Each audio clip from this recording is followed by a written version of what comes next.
Hi folks, Dave, the Honest Audiophile. The Motu M2 PreSonus Studio 24C. USB audio interfaces.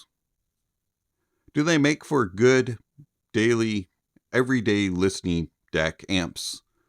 Or should they just be used for recording and monitoring purposes? These are my Honest Audiophile impressions.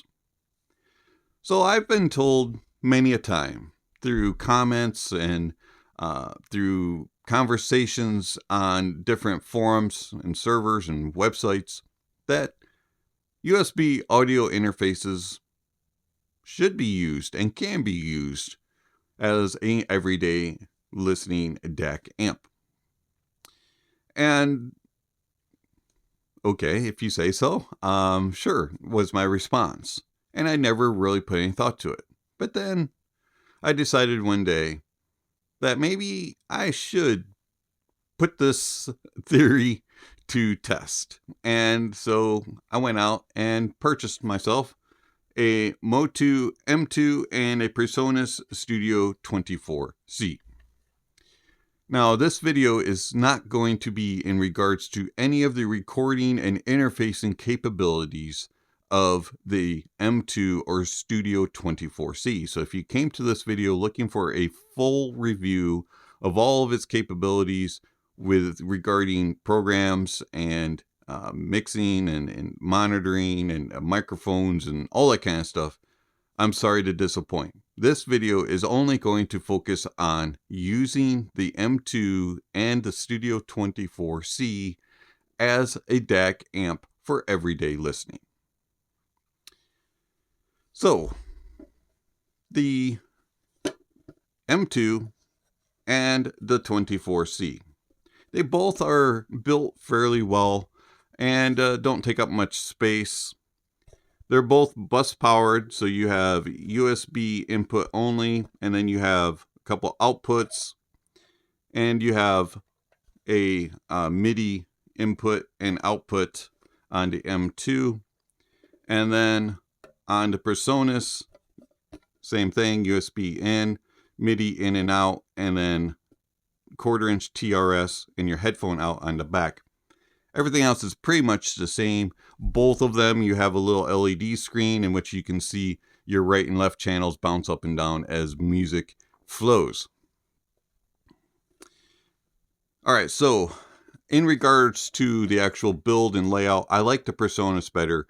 It's blue. Why wouldn't I? Anyways, it just feels more durable and more usable. The Motu just feels a little cheaper. It is lighter, bounces around on the desk a little bit, and I don't know, just feels a little cheaper. The Motu M2 will set you back $200. The PreSonus Studio 24C will set you back $170. Both of them do $24,192. All right, so let's start with the PreSonus Studio 24C. When it came to everyday listening, I treated both of them the same. I plugged them into my PC and found out that the PreSonus Studio 24C has Wasapi drivers, and so I was able to just immediately start using Audiphile Studio and listen to music. Started listening with IEMs and headphones, tried everything that was available, things that are behind me and other gear, and I was kind of like not really impressed. So I got out the M2, did the same thing, plugged it in, and it was like, why am I not getting any sound from Audiphile? Something's going on. Come to find out, Aueze drivers. So I had to change my settings in Audiphile, and boom, started getting sound out of the Motu. Same thing, IEMs, headphones, and everything that's around me, and wasn't impressed. So I was like, okay, maybe they need some time. So I just let them play overnight, each one of them, and started listening the next day, and yeah, wasn't impressed. And so I was like, am I doing something wrong? Am I hearing it wrong? am I approaching this in the wrong way? And so I started to use some streaming services, and I started using downloaded music and really just exploring all the options for musical playback. And neither one of them really impressed me. I stopped using IEMs. Why? Because with the IEMs on both of them, it was a very hissy, and I could tell that they were too much output impedance, and it was influencing the sound overall of the IEMs. They were too sensitive, and it was influencing the bass and the treble, and everything just did not sound proper. Some of them just sounded weird. And so I was like, okay, IEMs, this is not good for either one of them. The PreSonus is slightly better with IEMs than the Motu, but neither one of them are good, so we're going to headphones. And I found that all the headphones behind me, planars and harder to drive dynamics, are a no-go. Not going to work. So we started looking at more sensitive gear, headphones. Headphones like the ADV R32, the AKG K275s, and also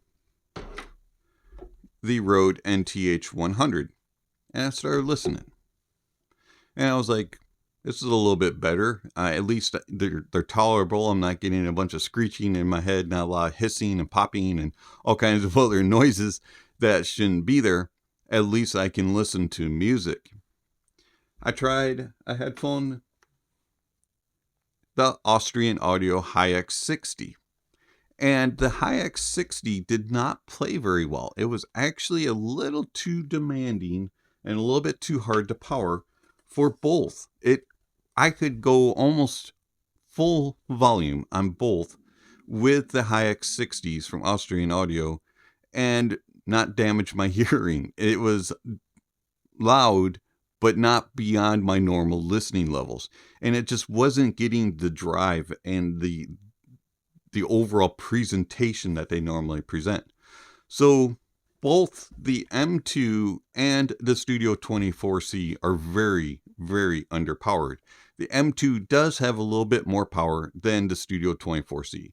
So if you are using these, do not expect to drive very demanding headphones. And IEMs, again, do not use them with. Sound-wise. So I really started to diagnose. Once I figured out, hey, these headphones, it works with. And I started listening. Also, I started to use speakers. And I use powered speakers. I use the Monoprice MM5Rs. And so I started listening. And I really started to hear some differences between the two DACs.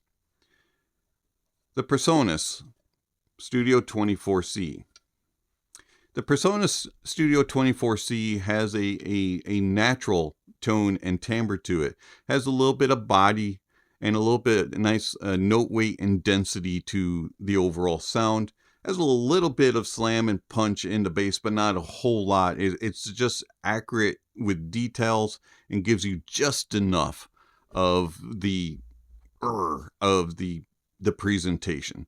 Mids have a nice tonality to them, and then the uppers with the upper mids and the treble are kind of on a more natural presentation and are a little bit on the laid back side, but you get enough energy and sparkle to keep things flowing.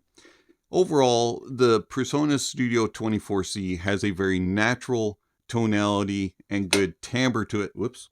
And it sounds a pleasing, but yet you're not getting this overall detailed resolving sound. It's just kind of okay for its price point and doesn't do anything special. You're just kind of getting this playback that's kind of boring and meh.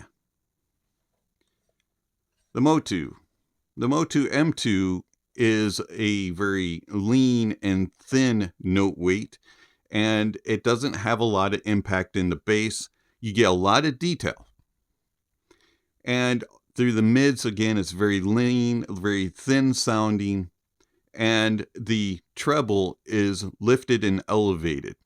and you get this kind of forced presentation in the uppers on the Motu M2. It leans very clinical, very analytical sounding. It is not pleasant to listen to as much as the PreSonus, and it lacks that natural tone and timbre. Overall, I find that the PreSonus is more accurate and true in its presentation, and the Motu is just too cold, analytical, and almost a brittle type of sound. The Motu M2 is a little bit more detailed than the PreSonus, but it is not as good resolving. I find that the PreSonus is better resolving. Hooking it up to the speakers, I found that they did okay in regards to giving the reproduction of sound that you're looking for. And again, it's kind of boring, and yeah, it's all right with the PreSonus. And then with the Motu M2, you get that high-end sparkle and energy, and it becomes very crisp and edgy. And it's, again, you're getting details, but not resolution. So I went to headphone amplifiers, and I connected it to various headphone amplifiers. Headamp GSX Mini, the Singer's SA1, Drop THX AAA 1 linear, and I started listening. And again, I got the same sound signature, and it was just kind of like, I'm not enjoying either, and I prefer one over the other, but this is not what a reproduced sound that you're looking for everyday listen. This is a sound that you're looking for monitoring purposes. And so I started really listening as I would if I was doing a recording. And if I was doing monitoring, which I do on Sundays at my church. And so I started listening, and I go, okay, yeah, I get all the information I need, and I get enough of a presentation and reproduction that I know where I need to tweak things with my EQs, and I know what it's going to sound like when it's coming in and what I'm going to be pushing out. I know that my balance is going to be correct, and my levels are going to be accurate, and that my tone is going to be proper so that everybody is pleased. But I'm not really enjoying this as a playback device. And that's where the Motu M2 and the PreSonus Studio24C come back. Is their purpose is for recording and monitoring. Their purpose is not as an everyday DAC amp. There are way better DAC and amps at the same price point. Even dongles sound better and have more power than the M2 and the Studio24C. If you're looking for an everyday listening DAC amp, get something else. But if you need something for podcasting or recording, monitoring, and those sorts of things, then the M2 or the Studio24C will do.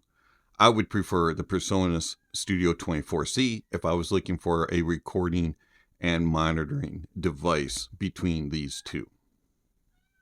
But if you're using the PreSonus Studio24C or the Motu M2 as a recording monitoring device and also as your daily, everyday listening DAC amp, I recommend getting a different DAC and amp setup and seeing how much of a difference you will hear in your music, reproduction, and playback. This has been Dave, the Honest Audiophile. Thank you for listening, and I'll catch you on the next video. Speaking of next video, somewhere on the screen, subscription links, notification bells. If you haven't already, please check those off. Don't forget to give a thumbs up or a thumbs down to the video, and also check out the links down below. There's all kinds of information down there regarding how you can contact channel, follow channel, support channel. All that kind of stuff is down below. And then also don't forget to enjoy the music, and that honesty is the best policy.